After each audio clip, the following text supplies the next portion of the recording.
നമസ്കാരം. റാഫ് ഫുട്ബോളിലേക്ക് അവർക്കും സ്വാഗതം. 17 തികഞ്ഞില്ല ലാമിൻ യമാലിന്. ഇന്നലെ ഫ്രാൻസിനെ നേരിടാൻ ഇറങ്ങുമ്പോൾ അവന്റെ കൃത്യം പ്രായം 16 വയസ്സും 362 ദിവസവുമായിരുന്നു. അവൻ ഗോളടിച്ചു. ചരിത്രം അവിടെ പിറന്നിരിക്കുന്നു. യൂറോ കപ്പിൽ ഗോളടിക്കുന്ന ഏറ്റവും പ്രായം കുറഞ്ഞ താരമായിട്ട് അവൻ മാറിയെന്ന് മാത്രമല്ല, യൂറോ കപ്പും വേൾഡ് കപ്പും ഒരുമിച്ചെടുത്താൽ, അതായത് ഒരു മേജർ ടൂർണമെന്റിൽ ഗോളടിക്കുന്ന ഏറ്റവും പ്രായം കുറഞ്ഞ താരം എന്ന റെക്കോർഡ്, സാക്ഷാൽ പെലെയുടെ പേരിലുള്ള റെക്കോർഡ് അവൻ തിരുത്തിക്കുറിച്ച് സ്വന്തം പേരിലാക്കിയിരിക്കുന്നു. നോക്കാം നമുക്ക് ആ റെക്കോർഡിന്റെ കൃത്യമായ കണക്കുകൾ. 16 വയസ്സും 362 ദിവസവുമായിരുന്നു ലാമിൻ യമാലിന്റെ ഇന്നലത്തെ പ്രായം.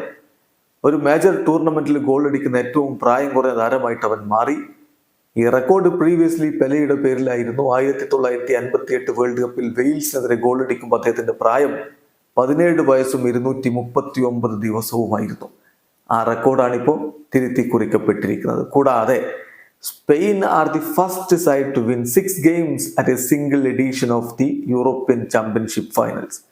യൂറോ കപ്പിന്റെ ഫൈനൽ സ്റ്റേജിൽ, അതായത് യൂറോ കപ്പ് ടൂർണമെന്റിൽ 6 മത്സരങ്ങൾ ഒരേ ടൂർണമെന്റിൽ വിജയിക്കുന്ന ആദ്യ ടീമായിട്ട് അവർ മാറുന്നു.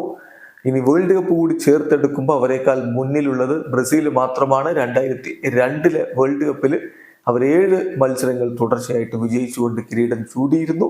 അതിലേക്ക് പോകാനുള്ള അവസരം ഇതാ സ്പെയിനിൽ ലഭിച്ചിരിക്കുകയാണ്. ഫൈനലിൽ അവർ കിരീടം ഉയർത്തിയാൽ ആ റെക്കോർഡും അവരോടൊപ്പം തന്നെ വരും. അപ്പോൾ ഏതായാലും സ്പെയിൻ പൊളിച്ചെടുക്കുന്നു, ലാമിൻ യമാൽ വിസ്മയിപ്പിക്കുന്നു. വീഡിയോ അവസാനിക്കുന്ന ഫുട്ബോൾ ലോകത്തെ കൂടുതൽ വിശേഷങ്ങളുമായി റാഫ് ടോക്സ് വീണ്ടും എത്താം.